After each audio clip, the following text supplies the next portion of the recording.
গ্রামের ভাষায় একটি কথা প্রচলিত হয়, যেখানে বলা হয় যার বিপদ আসে চারিদিক দিকেই আসে, যেটা এখন সাকিব আল হাসানের সাথে রীতিমতোই ঘটছে। কেননা দর্শক, গার্মেন্টস শ্রমিকের হত্যা মামলায় সাকিব আল হাসানকে 28 নম্বর আসামি দেওয়া হয়েছে।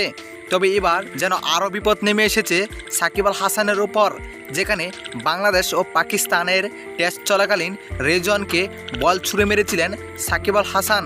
দর্শক, আপনারা ইতিমধ্যেই জানেন যে পাকিস্তানের বিপক্ষে ঐতিহাসিক একটি টেস্ট ম্যাচে জয় পেয়েছে বাংলাদেশ দল। তবে এই ম্যাচে যেন রীতিমতোই একটি দুর্ঘটনা ঘটেছিল, যেখানে সাকিব আল হাসান রেজওয়ানকে বল ছুঁড়ে মেরেছিল। তাই এবার সেই কর্মকাণ্ডের জন্য আইসিসি থেকে শাস্তিও পেয়েছেন সাকিব আল হাসান, যেখানে সাকিব আল হাসানের এমন ব্যবহারে আইসিসি থেকে তাকে ম্যাচ ফি 10% জরিমানা দেওয়া হয়েছে এবং তার ক্যারিয়ারে একটি ডিমেন্ড পয়েন্টও যোগ হয়েছে।